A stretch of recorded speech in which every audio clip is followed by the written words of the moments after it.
bienvenue dans Saveur Passion. Moi c'est Manon. Et moi c'est Antoine. On est frères et sœurs et ça y est, après des années à en parler, on a lancé notre podcast où on part à la rencontre d'hommes et de femmes qui nous parlent de la pratique de leur passion au quotidien. On va chercher ensemble à savoir ce qui les anime, quel a été l'élément déclencheur, comment cette passion a évolué, encore quelle place elle prend dans leur vie. Que ce soit de la peinture sur galet, de la mécanique ou de l'origami, on vous laisse savourer avec nous cette nouvelle rencontre. Bonne écoute. Mon père a pu se consacrer à sa vraie passion. Quoi, papa, je trouve la passion de ton père très originale et je suis passionné de planche à voile. Mais c'est passionnant ça, dites-moi. C'est dingue, hein, parce qu'on a 1 milliard de choses passionnantes à se raconter. Bonjour à toutes et à tous pour ce nouvel épisode de Saveur Passion, un petit peu particulier. Voilà, puisque c'est aussi le dernier épisode de la saison 1 de 2025 du podcast. Donc déjà, on est trop contents de cette première saison. Pour ce dernier épisode, on a voulu faire un truc un peu spécial. Donc là, actuellement, Antoine qui est à côté de moi. Tu peux dire coucou, Antoine. Bonjour, coucou. Il a les yeux bandés, voilà, on l'a amené dans ce lieu dans lequel on est. Qui est un peu particulier, face à une personne du coup qu'il ne voit pas actuellement, qui sera notre invité de cet épisode. Est-ce que tu vas bien, Antoine ? Moi ça va très bien, un peu trempé, voilà, mais ça va. J'ai gravi beaucoup de marches, descendu beaucoup de marches. C'était un peu un parcours du combattant pour venir jusqu'ici. Mais voilà. Et donc, juste avant que tu enlèves ce bandeau de tes yeux, on accueille du coup une nouvelle personne pour cet épisode qui va juste peut-être dire bonjour et tu vas peut-être reconnaître le son de la voix de cette personne. Antoine. Bonjour. Bonjour Marie, comment tu vas? Tu peux enlever le bandeau. J'ai eu très peur que tu me reconnaisses et pas. tu vas pouvoir décrire aux auditeurs directement ce que tu vois face à toi. Alors, voilà. Pour être tout à fait honnête, chers auditeurs, ces fameuses marches m'ont fait penser à un théâtre. Et là, Antoine enlève le casque. Oh. Alors, attendez, excusez-moi. Le casque s'en mêle dans les cheveux. Tout va très bien. Il faisait chaud sous ce petit châle. Bonjour. Salut. Waouh. De la lumière et tout, des projets incroyables. Manon, effectivement. Bon, c'est vu il n'y a pas très longtemps. Marie. Où est-ce qu'on est ? Alors, on est sur la scène d'un théâtre. Un beau théâtre. En vrai, il y avait quand même quelques places, hein, franchement. Je me disais, toutes ces marches-là. Eh oui, voilà. il y avait vraiment beaucoup de marches. Il y avait tous les beaucoup de sens. marches et tout. Et non, autour de moi, ouais, on est magnifique. On est bien éclairé en tout cas. Je me suis dit, est-ce que d'un coup, je vais ouvrir les yeux et vraiment, il y aura des gens dans la salle et qui vont nous regarder le faire. Et là, j'étais. Ça aurait été énorme. C'est ça, qui aurait réussi à tenir vraiment le silence pendant tout le temps où je descendais. Voilà. Je pense que je t'aurais pas fait cette surprise à ce point-là, dans le sens où tu ne serais non, pas mais prêt à avoir. Genre, il y a combien de places dans cette. 210 ou 220. Ouais, voilà. Ouais. Ça aurait été un peu choquant. Je pense que j'aurais un peu pas été à l'aise, tu vois. Il y a que nous, désolé. Donc, on va peut-être enlever ce suspense de qui est Marie, parce que tu as dit Oui, Marie c'est vrai. directement. C'est vrai. Mais qui est Marie ? C'est vrai. Et surtout, je peux peut-être expliquer pourquoi j'ai dit Marie, avant même qu'elle ait le son de sa voix. Je t'en prie. Parce qu'en fait, j'ai dit au moment où je t'ai entendu, mais en fait, je m'attendais à ce que ce soit toi. J'avais un doute parce qu'on était à Près-de-Montparnasse et je me suis dit, je sais pas, c'est pas les théâtres où je t'ai vu, c'était pas Près-de-Montparnasse. Mais et du coup, je me suis dit, ok, un théâtre, Marie direct, parce que ma super cousine qui fait du théâtre, bah Marie quoi, j'ai envie de te dire. Super donc, cousine, carrément. Donc voilà, ouais, J'adore. je lui envoie des fleurs là, ça y est là, c'est vrai. Pour me mettre pour à la l'aise. mettre à l'aise exactement. En vérité, pas tant que ça.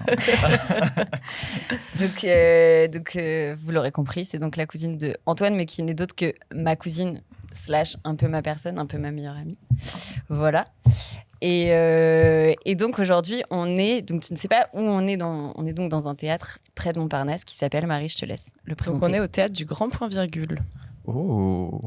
Peut-être que certains connaîtront, on est donc à Paris, à Montparnasse. Et Marie nous fait l'honneur de nous accueillir ici, vu que c'est devenu un petit peu sa maison dernièrement. Oui, un petit peu.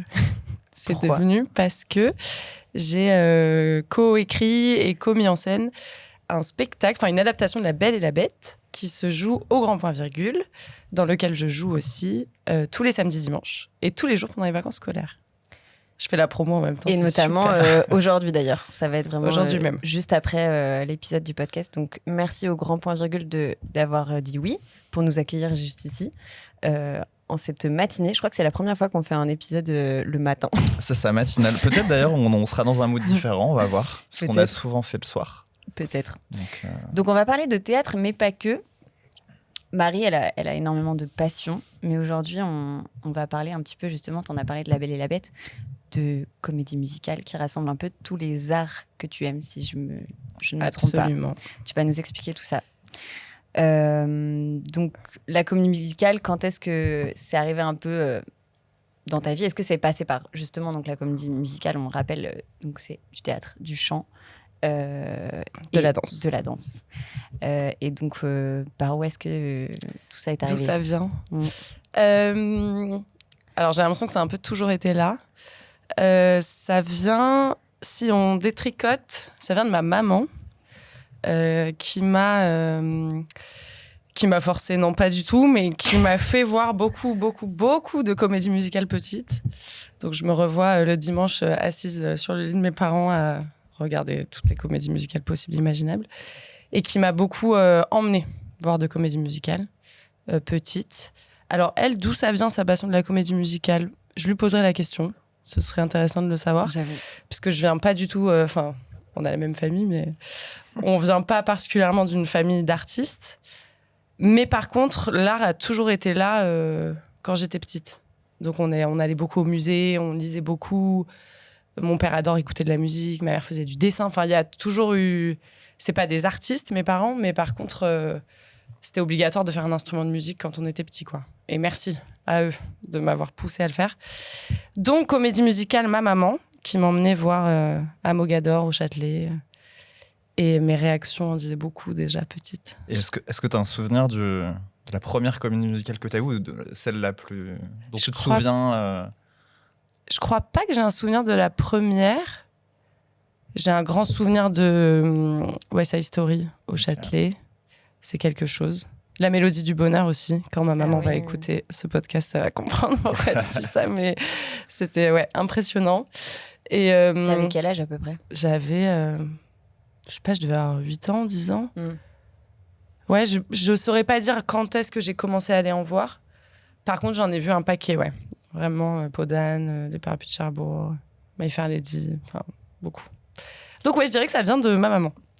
Et du coup, tu disais que vos parents, ils vous avaient un petit peu obligé, entre gros guillemets, à faire un instrument de musique. Donc toi, t'as fait d'un instrument de musique tôt aussi? Ouais, j'ai commencé à faire du piano. Non, j'ai même fait... Avant, j'ai fait de l'éveil musical. Donc, Ok. je devais avoir 4 ans. Avec mon frère, mon grand frère, Clément, qui est bien meilleur musicien que moi, d'ailleurs. Plus patient. On a commencé le piano. Et puis, au bout d'un moment, moi, j'ai été scout pendant des années. Et donc, ça m'ennuyait de pas pouvoir prendre ma guitare. Enfin, j'avais très envie de faire de la guitare, en fait. J'avais envie d'un instrument qui puisse se déplacer, en fait. Et donc j'ai fait de la guitare avec mon frère, toujours. Et ça, j'en ai fait longtemps. Je suis pas très, très bonne musicienne, mais mon but, c'était de pouvoir m'accompagner en chantant.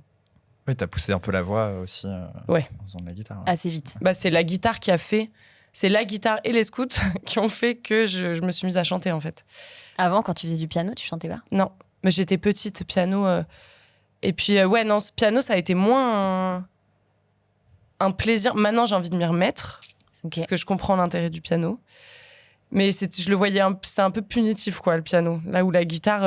Et puis, j'ai eu un prof de guitare absolument incroyable, avec qui je suis encore en contact, avec qui je fais des trucs artistiques encore maintenant. Ah Donc, ouais. Donc, non, la guitare, ça a été vraiment... Vraiment formidable, quoi. C'est de là que c'est venu, le chant. Et du coup, tu parles de musique, mais est-ce que le théâtre est venu avant ou après la musique ou bien plus tard? Alors, le théâtre et la danse, parce qu'il y a eu les trois quand j'étais petite. Il y a eu piano, danse en même temps. Je fais beaucoup de danse classique. Et après, le théâtre, c'est arrivé un peu plus tard. J'en ai fait en primaire.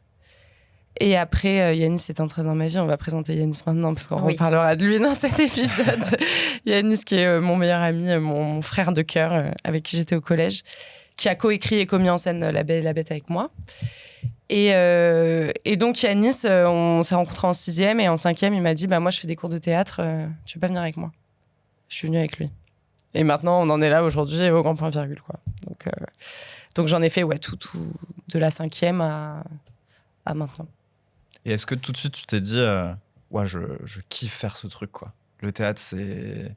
Ou ça a été plus compliqué peut-être et petit à petit, ou non, c'était direct l'histoire d'amour et c'était pas que du fait que ton super pote te proposait, c'était le théâtre en tant que tel. Ouais, le théâtre, mais je crois que ça a été... quand j'ai décidé de faire ça, j'ai fait une école de comédie musicale. Enfin, il y a eu vraiment un truc de... J'ai jamais voulu faire une école purement de théâtre. J'arrivais pas à choisir entre les trois, en fait.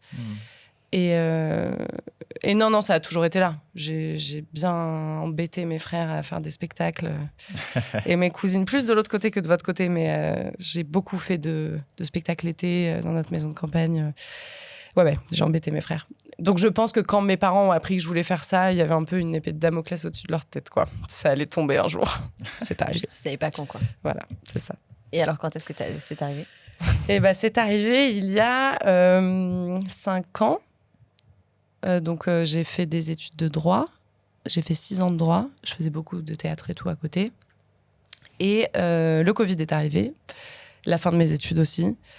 Et là, je sais pas, il y avait un truc c'était bloqué quoi. Je me disais qu'il fallait... Yanis à l'époque était déjà comédien. Donc j'avais un peu ce truc de lui est comédien, moi je fais des études et puis c'est très bien comme ça quoi.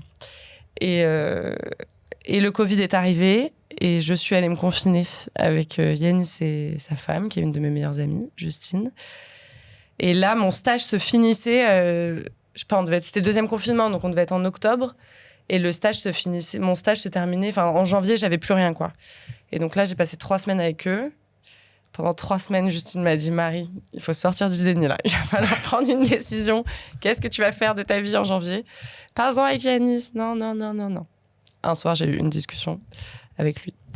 Et je sais pas, ça s'est débloqué quoi. Ça a été ça plus une autre de mes amies très proches qui avait déjà tout plaqué pour être comédienne, qui était avocate. Donc c'était quand même... Voilà. Mais donc c'est venu de là et puis je me suis inscrite j'ai passé des auditions pour des écoles de... Je savais que je voulais faire de la comédie musicale. Donc j'ai passé des auditions et...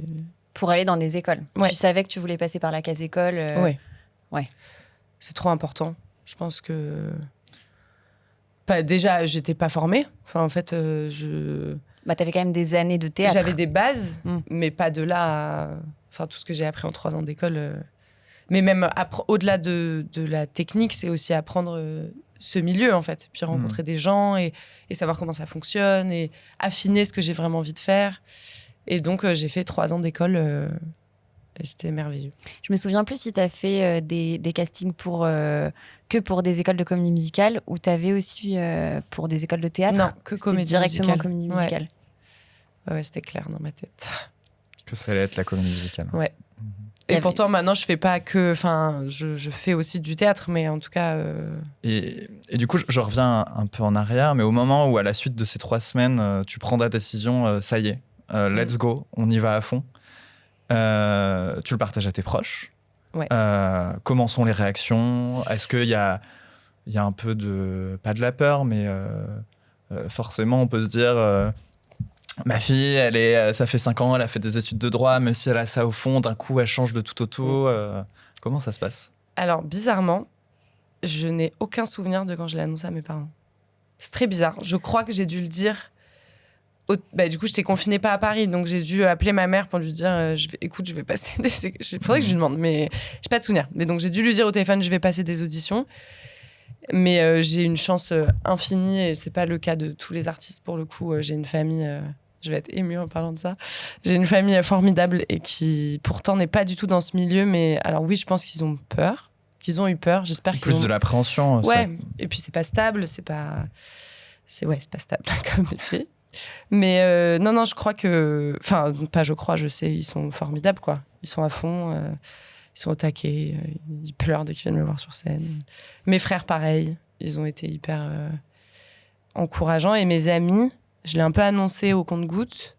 Et ce qui est rigolo, c'est que j'ai beaucoup de mes copains que j'ai rencontrés à différentes étapes de ma vie Et ils m'ont tous dit la même chose, c'est-à-dire la première fois qu'on t'a rencontré, en tout cas post-bac, la première fois qu'on t'a rencontré, c'est un des premiers trucs que tu nous as dit. Chose dont je n'avais même pas conscience, en fait. C'est-à-dire, tu disais quoi?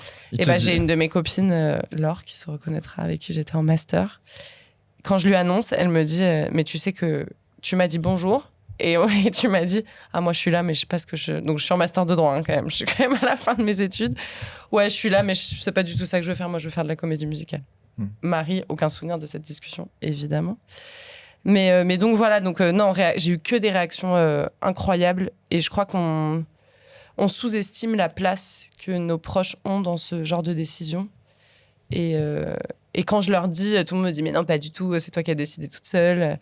Ouais, mais je pense que si j'avais pas été aussi soutenue, je suis pas sûre que je l'aurais fait.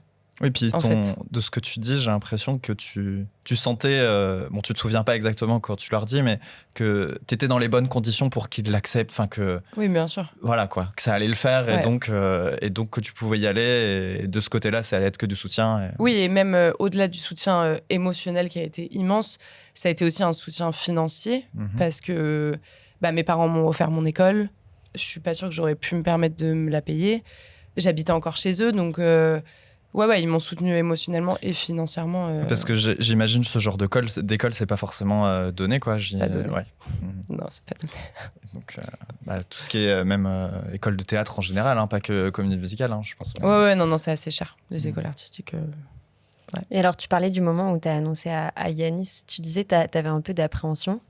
Enfin, tu savais pas trop comment, machin. T'avais demandé justement à Justine, elle t'avait dit si, parle-en avec Yanis. Est-ce que quel discours lui il a eu, vu que lui il était déjà comédien dedans, et il avait un peu passé cette étape-là? Est-ce que ça t'a permis toi de passer l'étape? Je pense qu'il savait très bien que ça allait arriver.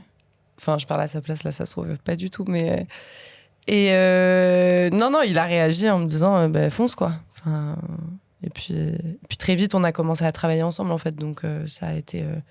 Et je crois que c'est hyper important d'avoir ses proches en amont, ses proches qui font pas ce métier, mais je crois que c'est hyper important, surtout quand on fait ce métier, de s'entourer. C'est un métier très solitaire en fait, parce que t'es ton propre patron quoi.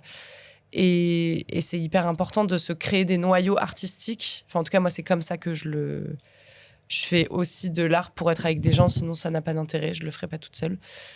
Et donc Yanis, je me suis fait des amis pour la vie dans mon école de comédie musicale avec qui je travaille beaucoup.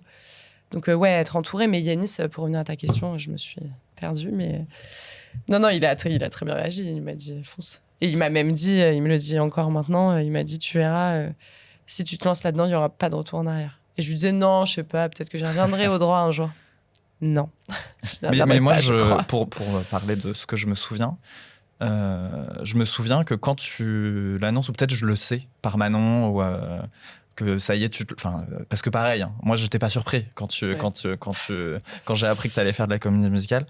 Et je me souviens que tu dis en fond, ouais, mais je peux reprendre. Il y avait un peu ce truc-là de bouée de sauvetage, en mode j'ai fait mes 5 ans et voilà. Mais en même temps, on sentait que c'était je le dis parce que faut le dire, entre guillemets, quand on se lance dans un truc aussi fou, parce que ça peut paraître un peu fou de se dire je vais faire de la comédie musicale, même si ça devrait pas l'être, mais voilà. Oui, d'avoir ce truc ouais. Mais je me souviens quand j'ai passé 2 fois le barreau, donc le concours pour être avocate. Je ne l'ai pas eu, spoiler alerte. Et la deuxième fois où je l'ai passé, j'entrais en école de comédie musicale 2 semaines après. Donc en fait, je l'ai un peu passé pour finir, mais je m'en souviens. Sans aucune envie quelconque d'y aller, clairement. Et donc je rate les écrits, voilà, j'y attendais.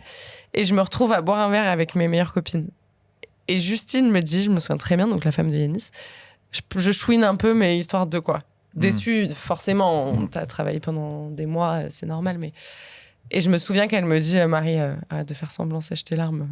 Ça y est, il y a autre chose qui arrive, quoi. Et je rentrais à l'école 2 semaines après, donc en fait, le droit, ça a été vite balayé. En fait, finalement, à la fin de ton parcours, entre guillemets, qui était obligatoire sans trop l'être, mais en tout cas, t'as suivi les études de droit.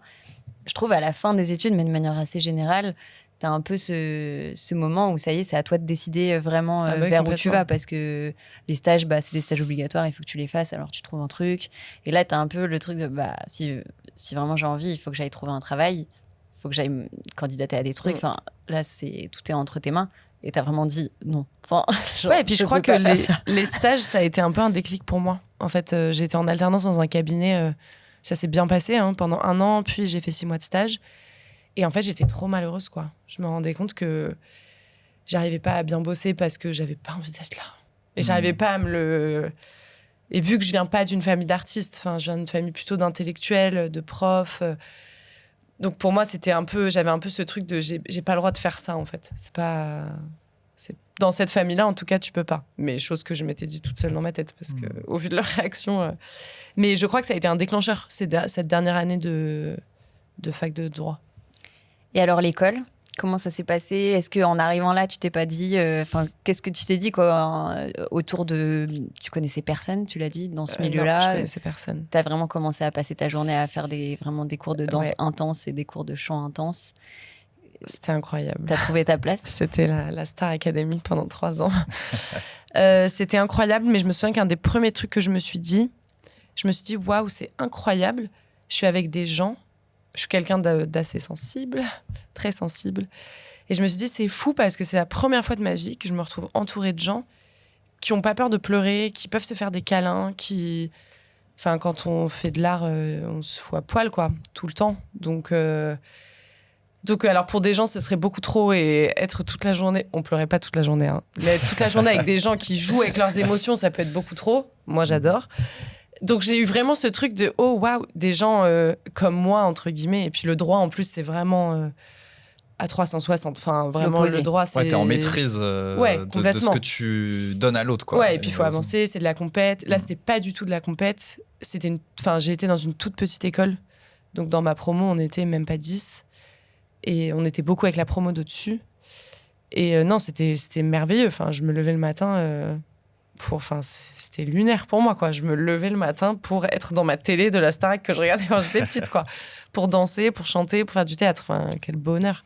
Enfin, c'était incroyable. Et puis, ça m'a permis de construire l'artiste que je suis aujourd'hui, de savoir ce que j'ai envie de faire, qu'est-ce qui me touche, qu'est-ce qui me touche moins. Et puis, sortir de ma zone de confort. Je me souviens de...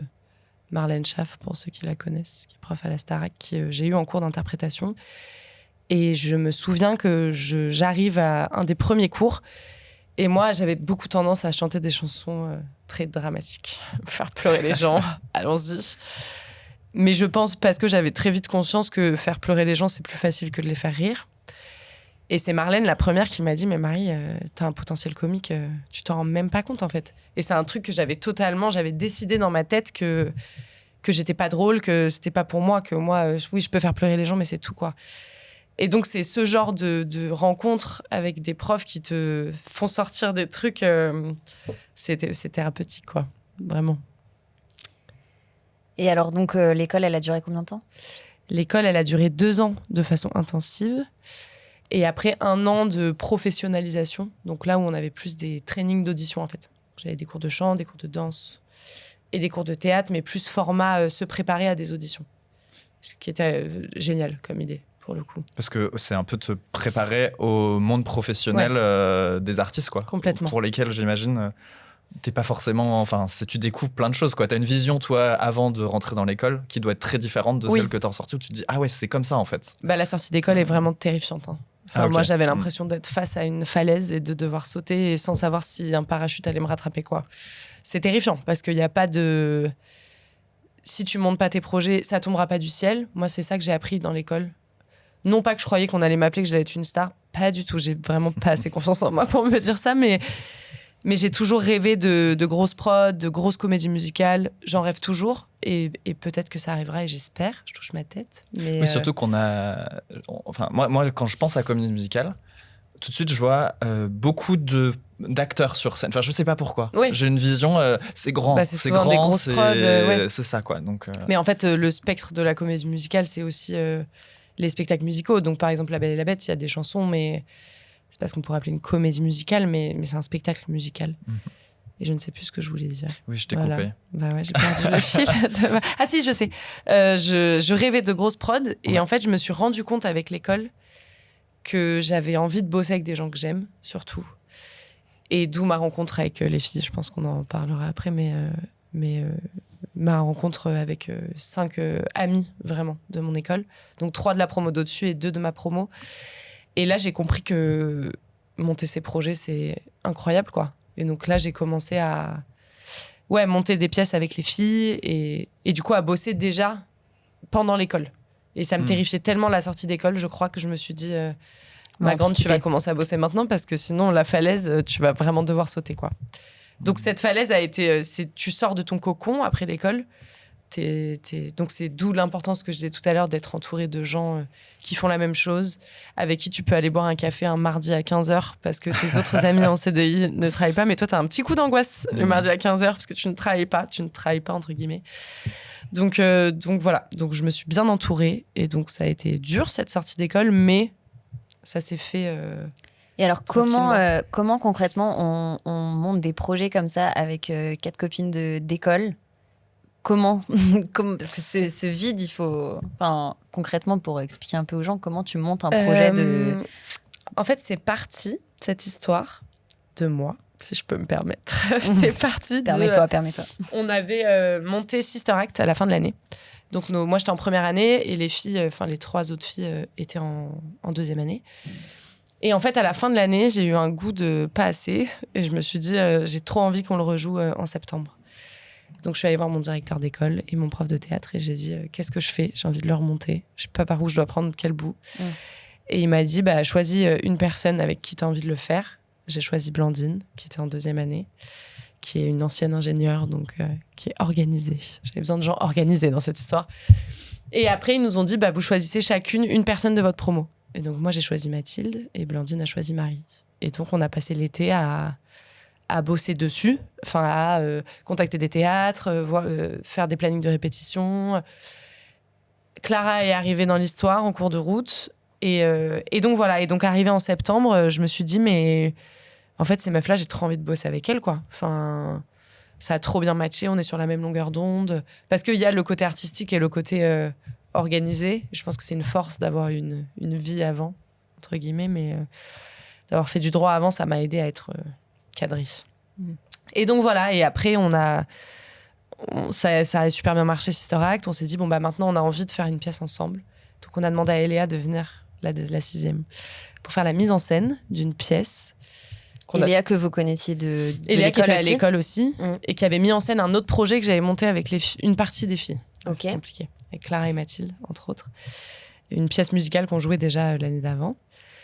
Et voilà. Et donc, ce projet a été vite abandonné. Et en fait, les filles ont décidé d'écrire une pièce. Donc, à la base, une pièce à 6, qui finalement était une pièce à 3, où on est 2 par rôle. Et de fil en aiguille, elles ont écrit, on a cherché des théâtres, les étoiles se sont alignées de façon incroyable. On a fait une cagnotte, on a récolté 13 000 €. Enfin, c'est lunaire ce qui s'est passé. Un peu moins de 13 000, je m'enflamme 12 000, mais... On a fait Avignon une première fois. Oui, c'est énorme. Surtout que moi, j'étais partie en disant on va récolter 3 000 € les filles, calmez-vous. Mais non, Marie, 12 000 € en un mois. Incroyable. Énorme. Incroyable. Et on a fait Avignon, le festival d'Avignon.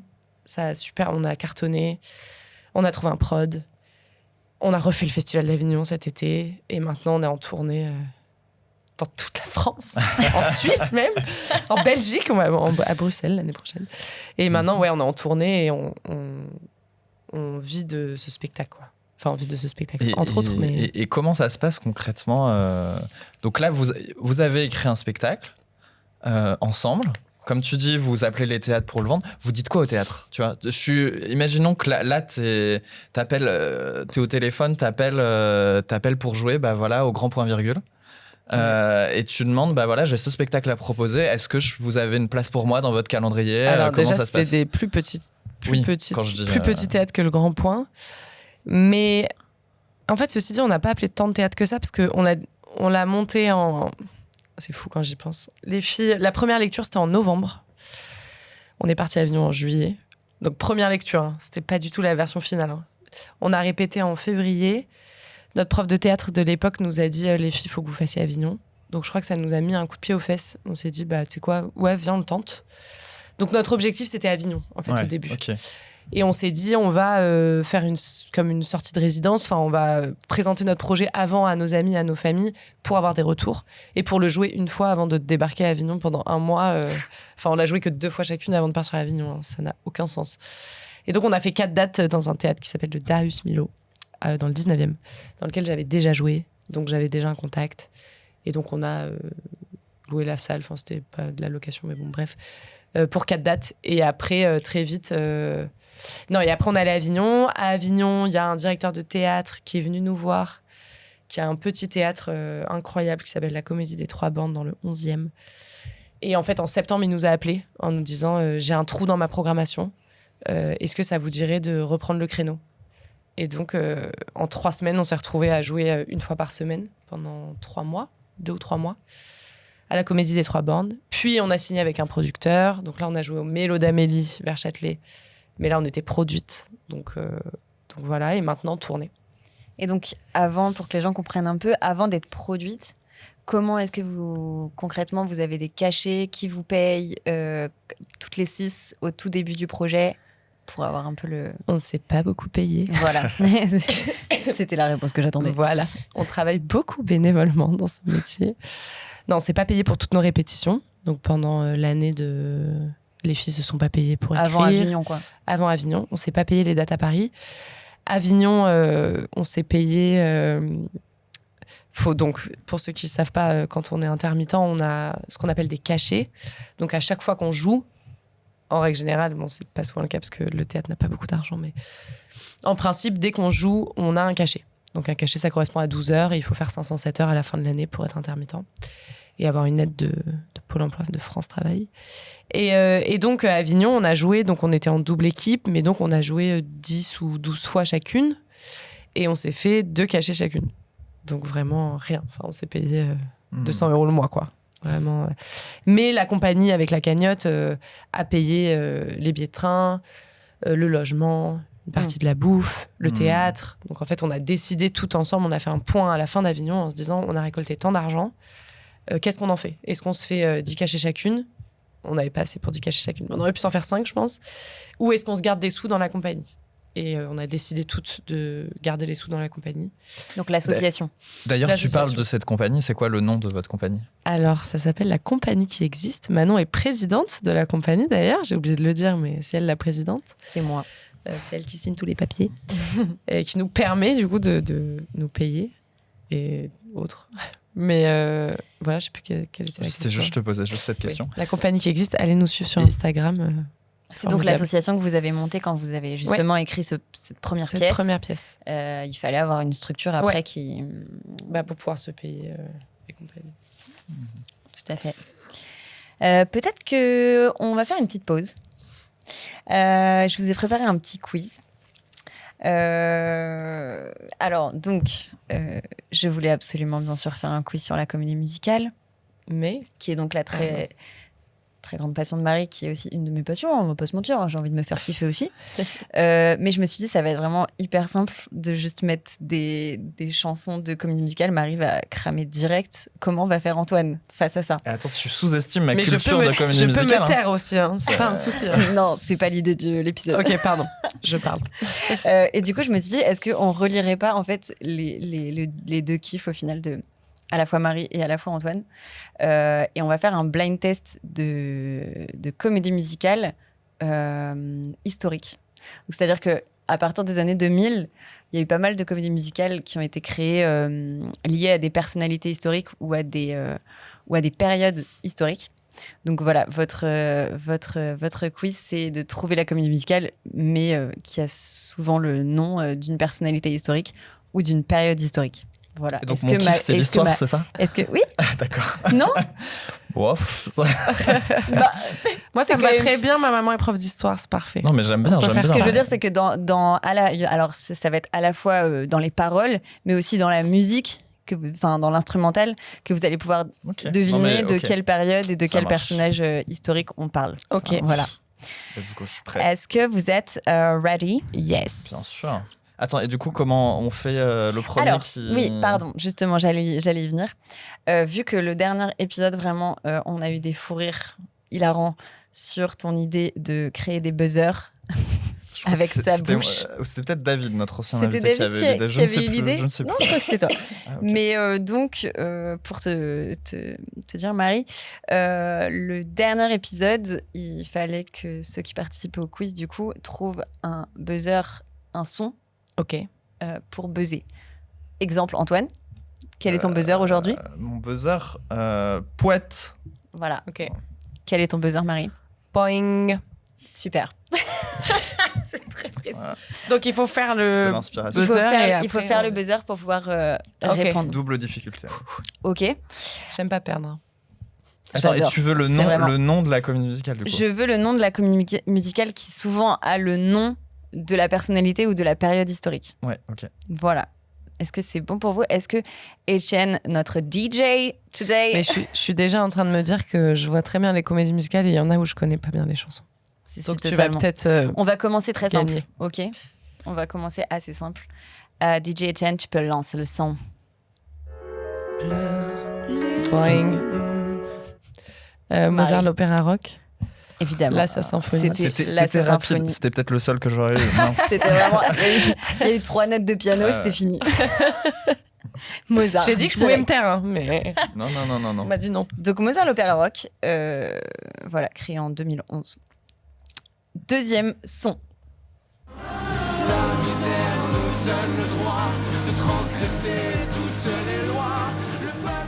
C'est Bastille, point.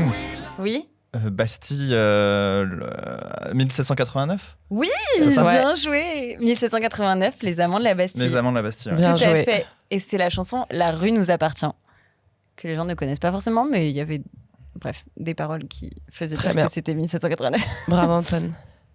Ok, 1 point partout. Troisième son. Boing. Oui. Cléopâtre. Oui. Alors je ne l'ai pas Cléopâtre. vue et je ne connais pas les chansons.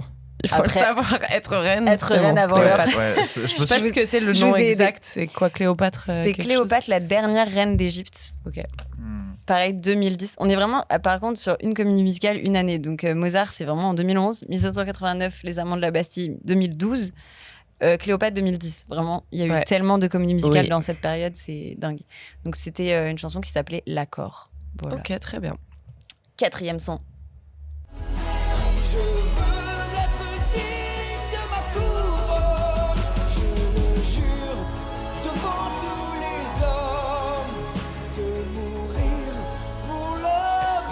Boing. Oui. J'allais dire le roi soleil, mais je sais que c'est pas le roi soleil. Non, Alors là, c'était la plus dure. Hein. Moi, j'ai pas d'idée. Enfin, le roi. je réfléchis ce qu'il y a comme. C'est pas un truc genre la légende du roi Arthur ou un truc comme ça? Bien joué. C'est ça? Bien joué, Marie. Très fort. La légende du roi Arthur, 2015. Toujours dans les Ok. 2010, vraiment. C'était donc le serment d'Arthur. Avant-dernier son. Mon grand-père m'a initié aux gens vrais rue Striboru, à la commedia dell'arte et au spectacle de rue. Dans les théâtres, j'ai découvert les prémices de ma passion. Le décor et son envers sont Boing? Oui.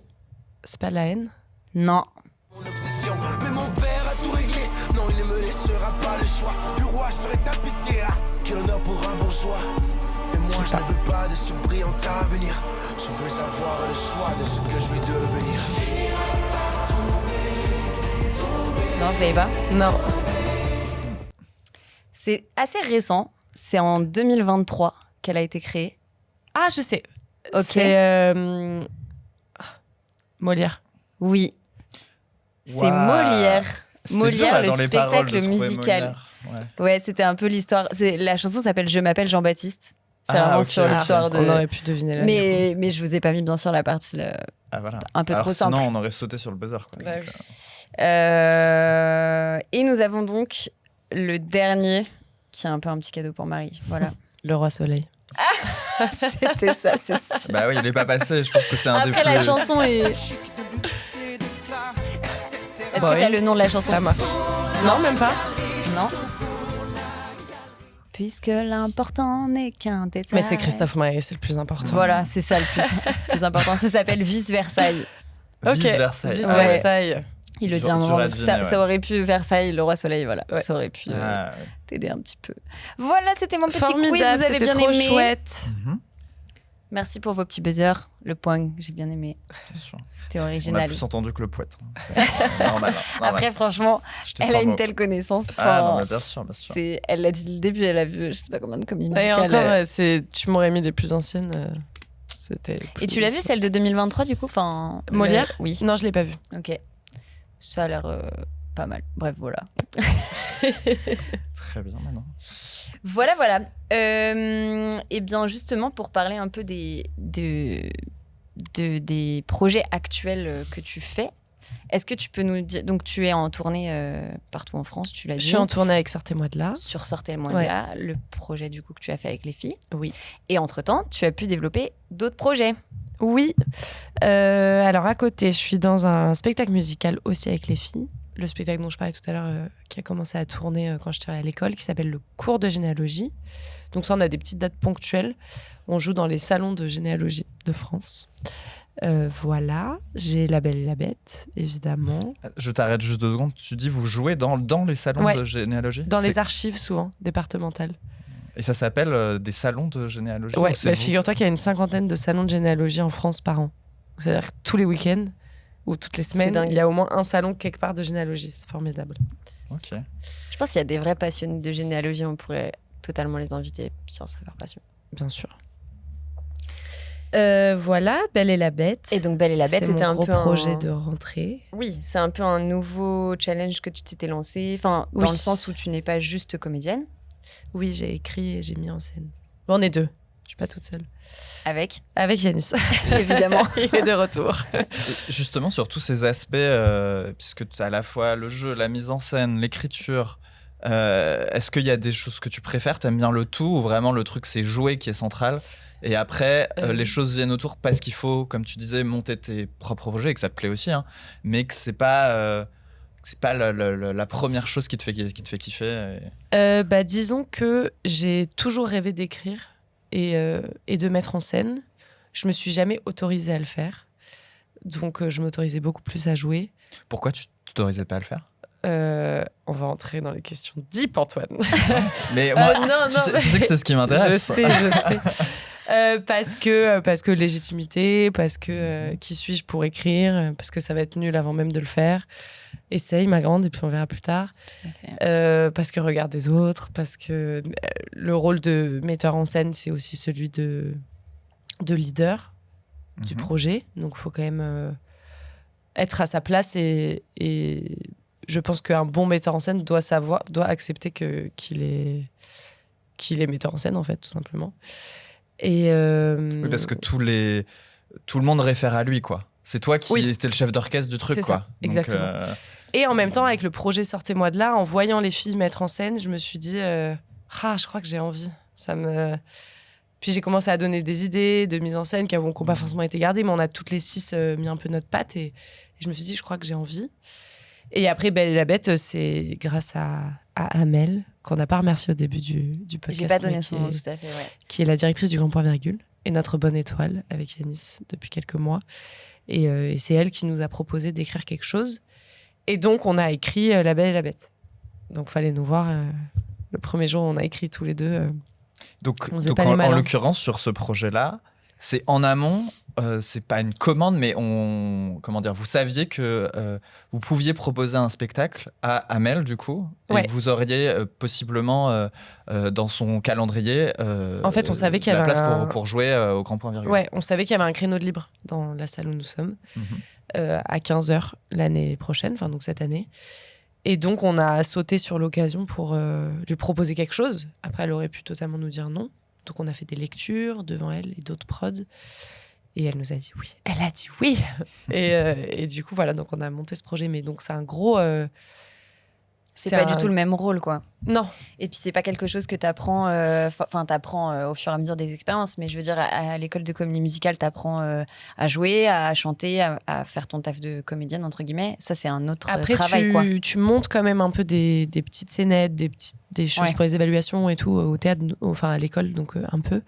Et non, surtout, ce qui m'a formée pour faire de la mise en scène, parce qu'on n'a pas parlé de ce volet, il y a beaucoup de choses à dire, mais je suis aussi prof de théâtre à côté. Et avec Yanis... voilà, qui est directeur de l'école de Montmartre Production.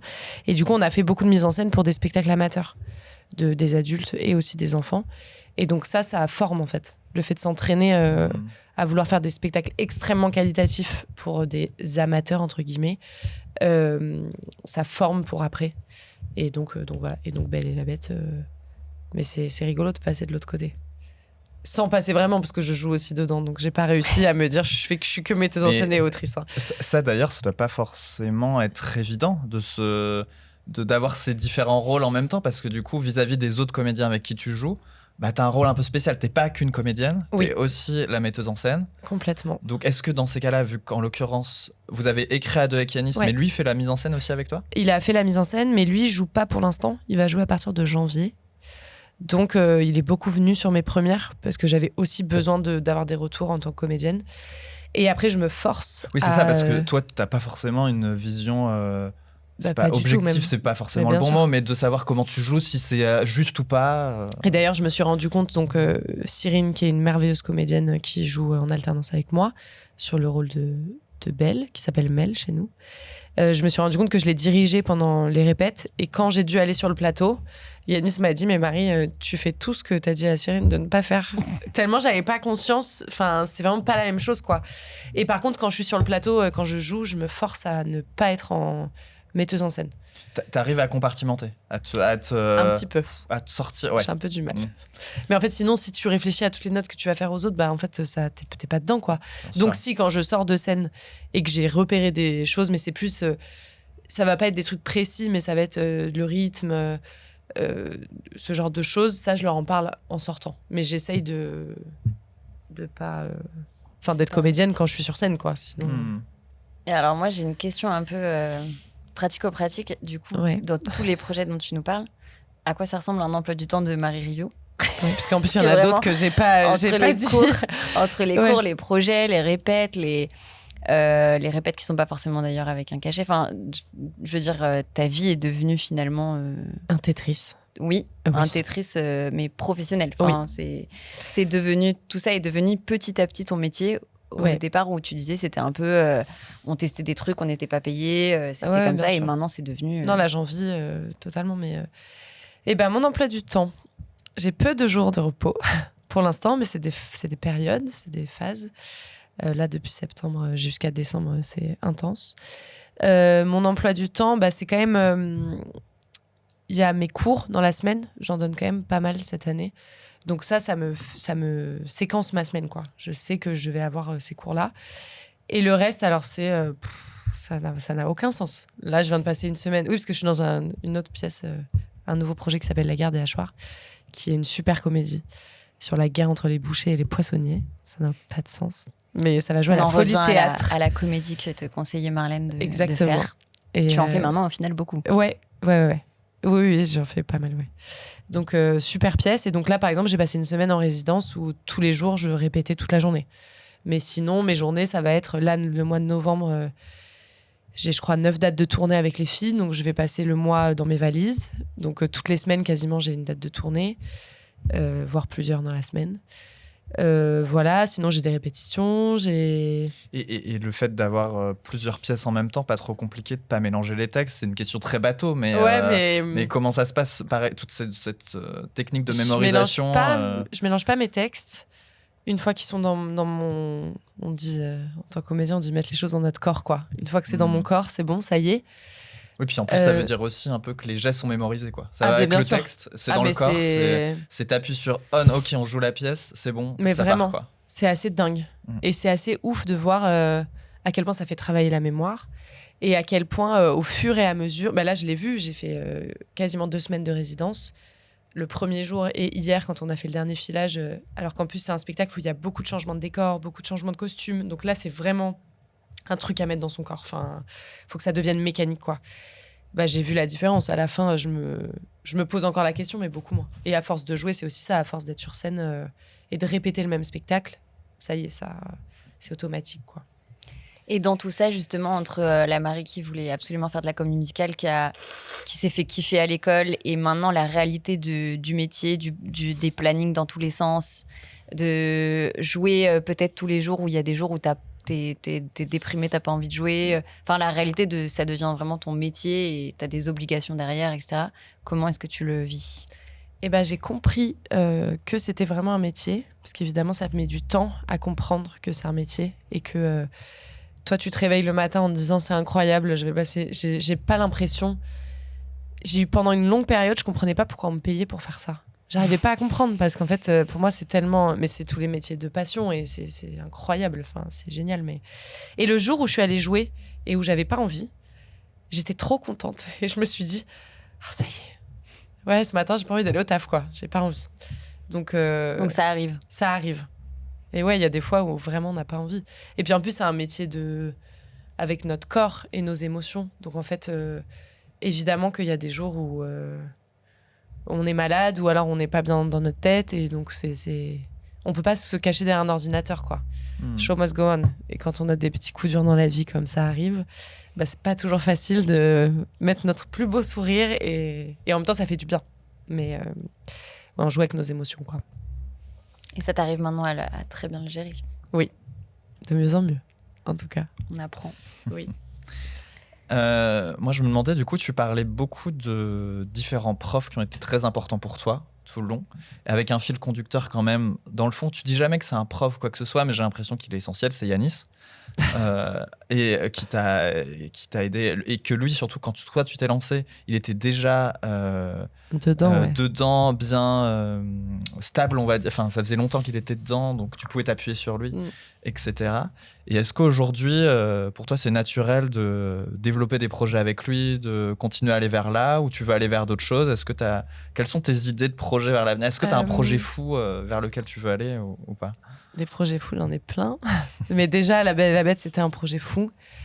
Non, avec Yanis, c'est excessivement naturel. Et on a pris l'habitude de travailler ensemble. On partage un peu le même cerveau. Hein. Quand un fait des notes, l'autre a la même note dans la tête. Et en même temps, on n'a pas du tout le même tempérament. Donc, on s'équilibre plutôt bien. Donc, non, Yanis, il fait partie, comme les filles, de mes vrais piliers dans ce métier. Et j'espère que là, on est déjà en train de réfléchir au prochain qu'on va écrire. Enfin, le but n'est pas d'arrêter de travailler avec lui, loin de là. Par contre, j'ai pas non plus envie, mais ça, c'est comme avec les filles, de m'enfermer que là-dedans. Et c'est normal. Et lui aussi, il a des projets à lui où je suis pas dedans. On en a beaucoup ensemble, vraiment beaucoup. Mais j'aime bien rencontrer des nouvelles équipes, rencontrer d'autres gens. Ça nourrit, quoi. Est-ce que tu rencontres des gens qui, justement, sortent d'école et peut-être, comme Yanis, t'as un peu tendu le truc de « c'est possible, viens faire ce métier, tu vois, avec moi ». Est-ce qu'il y a des gens comme ça que tu rencontres à qui tu peux te donner des conseils ? D'ailleurs, peut-être des gens qui nous écoutent.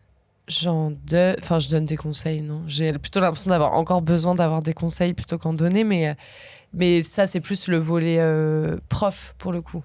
Ouais. Où ça, c'est... Et ça, pareil, il y a eu tout un process de légitimité assez fou de se dire, mais en fait, je suis qui, moi, pour... il y a 5 ans, j'étais devant mon code civil, je suis qui pour donner des cours de théâtre ? Enfin, ça n'a aucun sens. Et en fait, on se rend compte que... on a des choses à apporter, évidemment, parce qu'en plus, c'est des gens qui ne font pas ce métier. Donc, pour le coup, qui ont tout à apprendre. Et on prend goût à apprendre des choses, quoi, aux gens. Donc, ouais, il y a la transmission, ouais, c'est quelque chose... et autant avec les adultes qu'avec les enfants. Moi, j'ai monté un groupe de comédie musicale avec les enfants. Et vraiment, le spectacle de l'année dernière, de fin d'année, ça a été... ça m'a vraiment bouleversée, quoi. Mes premiers degrés Les parents étaient tellement émus à me faire des câlins. Enfin, vraiment, les gens et les petits étaient trop forts. Et c'est pas facile de... Enfin, je pense que chanter, c'est là où on se met le plus à nu. En tout cas, moi, c'est mon ressenti. Et en même temps, il n'y a rien de plus émouvant que pour moi, encore une fois, il n'y a rien de plus émouvant que des gens qui chantent ensemble. Et j'ai l'impression de leur avoir un peu transmis à mes petits loulous là, de comédie musicale. Donc, c'est agréable à voir. Ah bah oui, ça fait plaisir de... Ouais. Comme quand t'es en scène et que tu entends les rires du spectacle, là, d'avoir le retour des enfants qui disent « Ah, c'est trop cool, j'adore faire ça », ou voir le spectacle de fin d'année. C'est génial. Et donc, tu posais la question un peu de ton rêve un peu ultime, peut-être de rôle, parce que maintenant, tu commences à bien connaître plein de... que ce soit des pièces de théâtre ou des comédies musicales. Est-ce qu'il y a vraiment genre un rôle ? Tu te dis... Ah oui, forcément. my dream, quoi. Alors, manque de peau parce que ça vient de sortir, donc, et ce n'est pas moi à l'affiche. Mais ouais, ma comédie musicale préférée, je pense la première que j'ai vue. Et bah voilà, on posait la question de quelle était la première. Bah, je pense que c'est vraiment une des premières que j'ai vues, pas sur scène, mais aussi en film. C'est Les Demoiselles de Rochefort. Et je suis une fan absolue de Jacques Demy et de Michel Legrand. Et donc oui, alors là, si tu me disais de jouer Delphine ou Solange Garnier, je te dirais mais totalement.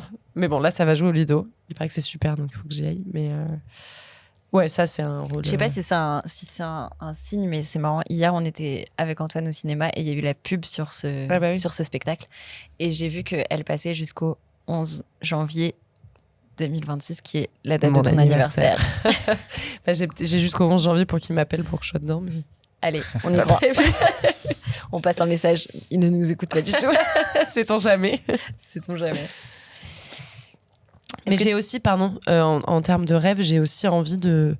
Là, on fait des adaptations avec Yanis, mais j'ai envie d'écrire un truc. Enfin, de faire une vraie créa.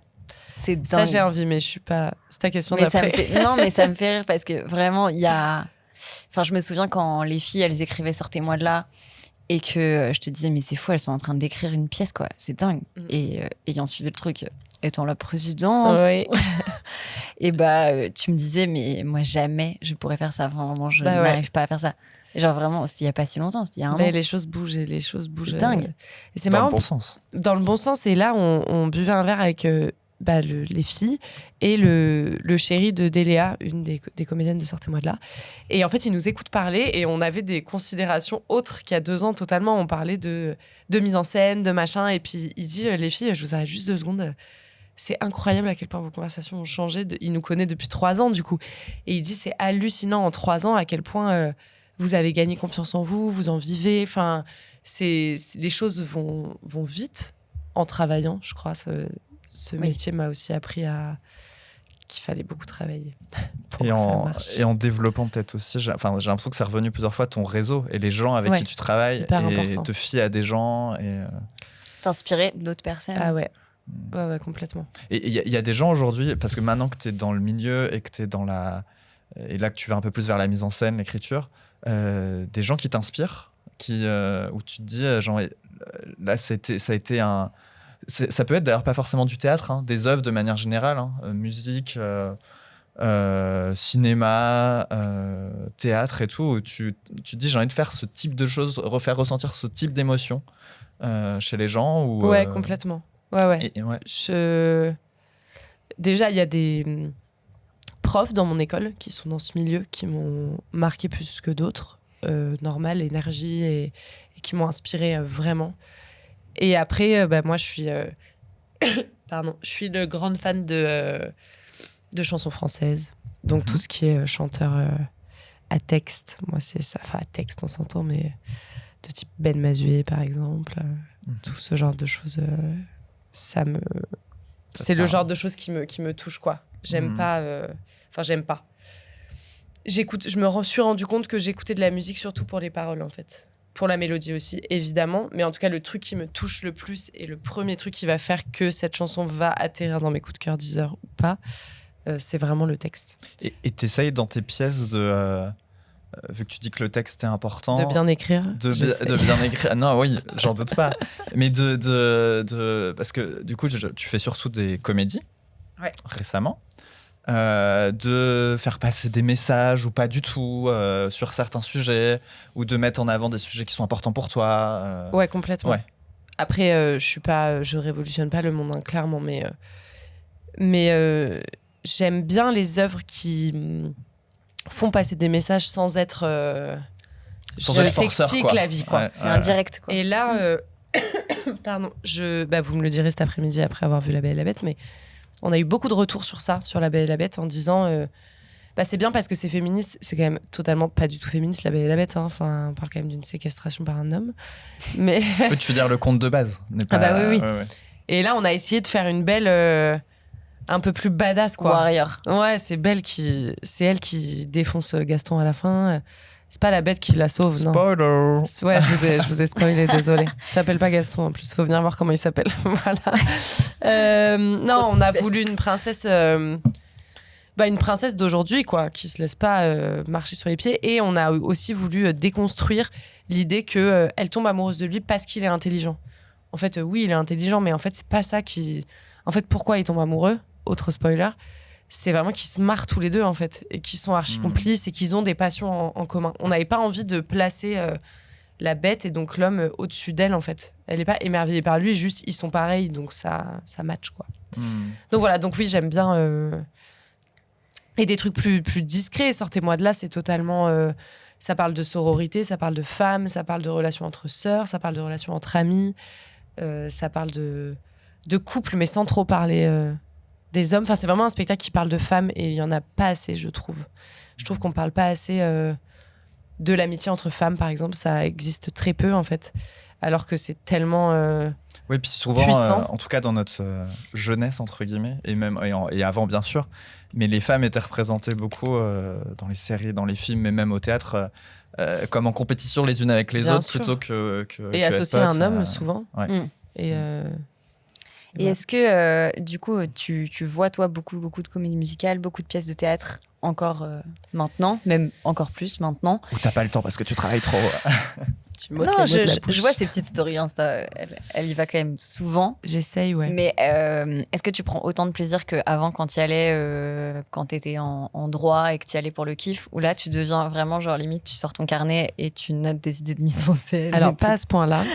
Mais je me suis rendu compte que quand je joue dans des spectacles, j'aime pas trop que mes potes comédiens viennent me voir, justement parce qu'ils sont bien plus critiques et que souvent ils se permettent de dire des choses où on leur a pas demandé leur avis. Ouais. Mais je me rends compte que forcément il y a une petite déformation professionnelle et que forcément je vais analyser des choses que les gens vont pas voir et me rendre compte de. Enfin, j'ai pas du tout la science infuse, mais j'essaye d'affiner mon esprit critique. Ouais. Et de pas me dire tout est merveilleux, ils sont mieux que moi. Non, juste il y a des choses qui me plaisent, il y a des choses qui me plaisent moins et c'est ok, mais j'ai forcément un œil plus aiguisé. Mais tu prends toujours quand même autant de plaisir. Ça change pas. Ah oui, j'adore aller au théâtre. Et tu parlais de critique. Toi-même, comment tu réagis à la critique? Est-ce que tu t'y intéresses beaucoup à ce qu'on dit de toi, ce qu'on dit de ton spectacle, vu que effectivement tu te mets totalement à nu devant les gens, quoi. Surtout là, La Belle et la Bête, c'est ton écriture, quoi. Donc à la fois tu le joues et vraiment, si les gens ils comprennent pas les blagues, ils ne te comprennent pas, quoi. Non, après, de moi, on dit pas grand-chose parce que vraiment, je suis pas connue et d'ailleurs, j'ai pas envie d'être connue. Donc, moi, on me dit pas grand-chose de moi. Mais je me revois, donc je suis dans un autre spectacle, encore un, qui s'appelle Petit Silence Gêné, qui est le spectacle qui m'a appris à être comédienne, clairement. Et je me souviens de la première fois où on a eu une critique négative sur Billet Réduc. Et ça m'a, mais pendant 24 heures. Hein. Mais bon, je suis très intense comme personne, mais j'étais là, mais en fait, pourquoi ça me blesse autant ?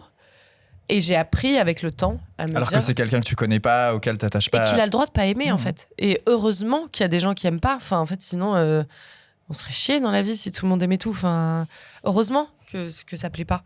Mais ça m'a ultra blessée. Et je me souviens que j'en ai parlé avec Rachi, qui est une des comédiennes de Petit Silence Gêné, qui m'avait dit, mais Marie, regarde toutes les pièces à Paris, même les plus grosses pièces. Il y en a pas une qui a pas des commentaires négatifs. Enfin, en fait, c'est normal. Et là, La Belle et la Bête, on a eu notre premier hater, c'est ce que je racontais à Étienne avant que vous arriviez.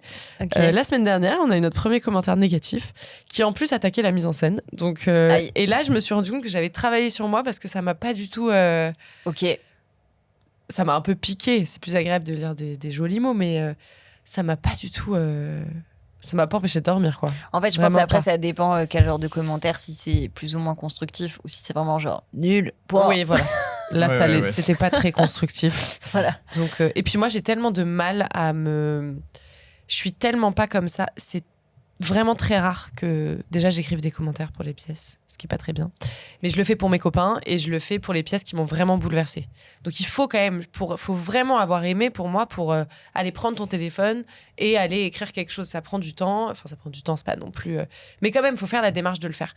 Et les spectacles que j'aime pas, jamais. Sauf si le spectacle est extrêmement problématique et j'en ai vu peu dans ma vie, mais j'aurais pu écrire des commentaires. Mais sinon, jamais je prendrais la peine d'aller écrire une méchanceté, en fait. Ça m'intéresse pas. Enfin, Ou alors, juste, j'ai pas aimé, puis fin de l'histoire, et chacun rentre chez soi et tout va bien. Le truc d'écrire un commentaire en disant décevant, ça crie trop, personne n'a rigolé, alors qu'en plus, je suis vraiment en train de vous dire le commentaire qu'on a eu du coup. Mise en scène trop juste. Non, c'est pas vrai. Il se reconnaîtra s'il Et, écoute le podcast. Je n'ai pas entendu les enfants rire. En plus, c'est un mensonge parce que ça riait, en fait. Donc, dire des méchancetés, moi, ça m'intéresse pas. Et après, décevant, je trouve ça marrant comme terme parce que moi, je trouve que quand même, quand t'achètes un billet, t'as beau regarder tous les avis que tu veux ou je sais pas quoi, tu rentres dans une salle, tu t'assois et tu sais pas vraiment ce à quoi tu vas... tu peux pas avoir des attentes. Je sais pas, genre... déjà, t'es face à un truc où juste la personne, elle a mis ses tripes sur la table. Oui, et puis désolée de t'avoir déçu, tu vois. Enfin, en fait, j'ai fait ce que j'ai pu. Oui, voilà. Ouais. Et puis, tu pourras jamais t'adapter à 200 personnes tous les samedis. Ah non, mais c'est sûr. Ça touche trop de monde, quoi. Bien sûr. Mais évidemment, par contre, pour répondre à ta question de tout à l'heure, le jour de la première de La Belle et la Bête, j'ai eu l'impression de me foutre à poil. Bien plus que... Et je jouais pas. Mais bien plus que quand j'ai fait ma première en tant que comédienne, en fait. C'est marrant. Et d'ailleurs, les filles dans Sortez-moi de là, Marie et Léa, qui ont écrit la pièce, elles étaient hyper stressées au début quand on le jouait. Et je comprenais, mais sans vraiment comprendre. J'ai compris, du coup, que oui, si ça plaît pas, si les gens rigolent pas, c'est quand même censé être drôle. Là, notre version de La Belle et la Bête. Si les gens rigolent pas ou si les gens sont pas émus, en fait, oui, t'as fait ça en rigolant, en écrivant ça avec ton pote dans ton salon, mais en fait, il faut quand même que ça plaise un minimum, même s'il y a des critiques négatives. Puis après, il y a un autre truc, c'est que tu disais que c'était un métier solitaire, mais à la fois, tu travailles tout le temps en équipe. Donc, c'est-à-dire que, genre là, la mise en scène, tu te mets à poil et surtout, tu donnes les armes aux comédiens. Ouais. Et après, genre, si eux, ils, entre guillemets, se chient sur scène, tu peux rien faire, genre t'as plus la main. Mais même en tant que comédienne, quand tu joues avec plein d'autres gens, les autres comédiens sur scène, ils peuvent se louper dans les trucs et toi tu dois rattraper. Enfin, tu donnes un peu ta confiance aux gens avec qui tu bosses. Et en même temps, c'est ce que je trouve génial et c'est aussi pour ça que pour l'instant, j'ai pas du tout envie de faire de cinéma. C'est que j'adore le spectacle vivant parce que c'est vivant et que on sait jamais ce qui va se passer et il peut y avoir un moment de grâce, tu sais pas pourquoi. Ça m'est arrivé cet été, on a joué à Avignon, il y a eu une date, je sais pas ce qui s'est passé, j'étais avec Blandine et Clara je crois, je sais pas, il y a eu c'était incroyable quoi, je saurais pas expliquer et le lendemain on l'a refait, c'était vachement moins bien, c'était cool aussi mais il y avait pas eu ce truc et en même temps il y a en communion avec le public je sais total, pas quoi. C'était puis je pense qu'on était en communion toutes les trois aussi et surtout mais il y a des fois où il se passe des choses sur scène, n'importe quoi. Mais c'est drôle en fait. C'est pas grave. Mais c'est vraiment, tu donnes ta confiance. Quoi. Ouais, complètement. Ça fort. Ouais, complètement. Bon, on va aller vers la fin de cet épisode, malheureusement. Déjà, ça passe vite, t'as vu, ça passe trop vite. Dit. La fin de cet épisode et la fin de cette saison. Du coup, saison qui, donc bien sûr pas le dernier épisode de Savoir Passion vu qu'on revient l'année prochaine. Donc on va revenir l'année prochaine. C'est pour ça qu'on vous fait pas deviner un petit son pour le prochain épisode qui sortira en mars. Mais entre-temps, on ne vous oublie pas parce qu'on vous réserve un peu des petits cadeaux. Vous verrez. Des petits cadeaux en janvier et en février. Petit cadeau de Noël un peu en retard. Ouais, voilà. Mais c'est pour faire durer Noël, voilà. C'est ça. Donc Marie, le podcast va sortir début décembre. Je sais pas si tous les projets sur lesquels tu as parlé là seront encore il y en a certains sur scène. Si tu veux redire un peu refaire un peu la pub. Vas-y. Trop bien. C'est ton moment instant promo. Trop bien. Donc, je joue dans La Belle et la Bête au Grand Point Virgule à 15h tous les jours pendant les vacances scolaires et tous les samedis dimanches. Même à Noël du coup ? Même à Noël, je joue le 24 et le 25 cette année. Et si vous voulez passer un meilleur Noël qu'avec vos vieux tontons. Exactement, voilà, venez me voir. Toutes mes dates sont sur Instagram si vous voulez me suivre, c'est Marie Rioux. Et donc là, dans les grosses actus, sortez-moi de là, mais là, c'est en tournée, donc il faut suivre la compagnie qui existe. Beaucoup de dates cette fin d'année. Et La Gare des Hachoirs, une super comédie écrite par Julien Aurin et mise en scène par Julien Aurin et Roxane Jougaviel, avec une super équipe. Ça parle de poissonniers, de bouchers, c'est complètement loufoque, ça n'a aucun sens, mais c'est génial. Et ça va se jouer à la Folie Théâtre à partir du 14 novembre jusqu'au 1er février. Waouh, voilà. Tu fais ça hyper bien. Exactement. Parce que ça, J'ai c'est vrai l'habitude que- de teaser. J'ai fait Avignon, Ouais. j'ai tracté C'est- pendant C'est ce que un je veux mois. dire. Il y a un aspect dont on n'a pas du tout parlé, donc je vais juste mettre une phrase dessus et dire on pourra encore en parler 1 heure, mais c'est tout l'aspect communication de toi-même et de, et de le Et je faire. passe C'est ce très que fort, tu hein. disais, t'es ton propre patron et ouais. du coup tu... Et qui est obligatoire en fait dans Ah ton bah métier. ouais, pas le choix. Donc, Tu le fais très bien. Et pourtant, j'aime vraiment pas faire ça, donc mais c'est à force de le faire. Et ben super Antoine, merci d'être venu les yeux bandés. J'espère Ouais. que c'était pas trop non, choquant comme j'ai mis expérience. un peu de temps pour Et me que mettre, c'était une belle surprise, me quand mettre à l'aise. Oui, Bah, bien c'est sûr. surtout ça. Toujours une belle surprise de te voir Marie. bien sûr. Qu'est-ce qu'on oublie? Eh bien du coup à l'année prochaine tout le monde. Merci Si de m'avoir entre-temps- invité. Mais merci C'est surtout génial. à toi de nous avoir accueillis. Encore merci à Amel et au Grand Point Virgule Oui. de nous avoir accueillis ici. Merci peut-être à tous les invités de cette année. Merci à tous les qu'on a invités de eu. cette année. Voilà, dans le désordre, Quentin, Miline, Michel, J'ai aucune mémoire. David, Clément. Clément. Oh waouh. Je l'ai écouté il y a pas longtemps. Ce serait terrible qu'on oublie quelqu'un. Marie, Miline, donc tu l'as dit. Je me suis lancé Ok. dans un truc. Oui, merci à tous Non, ces bah, je invités pense que qui c'est nous ont fait confiance en vrai parce que on est quand même un peu des newbies au départ. Ce podcast, on a Julien commencé. Du coup, j'avais oublié. Voilà, on n'avait jamais fait ça, donc. Mais c'est un bonheur de merci parler du avec vous. confiance. Si vous voulez nous suivre sur les réseaux en attendant et pour découvrir justement ces petits cadeaux qu'on va vous faire en janvier et en février, c'est du coup Saveur Passion Podcast sur Instagram. Si vous voulez nous mettre des petites étoiles, moi aussi je fais l'instant promo. T'as bien Sur raison. Instagram et sur tous les réseaux. Savoir pas sur Euh, le podcast. Sur Qu'on peut Instagram trouver et sur Spotify, TikTok. sur, Et après, sur les plateformes d'écoute, vous pouvez mettre du coup commentaires, étoiles, tout ce que vous voulez. Et puis, eh bien, à l'année prochaine, j'ai envie de dire. C'est trop bizarre. Et merci de nous avoir écoutés, en tout cas sur toute cette année. Merci encore, Marie. Mais merci Bye à bye tout le monde. On a hâte de vous Salut. retrouver en Wow. 2026. Bisous. Ciao. Dommage que vous nous quittiez, alors que ça commençait à devenir passionnant. Oui,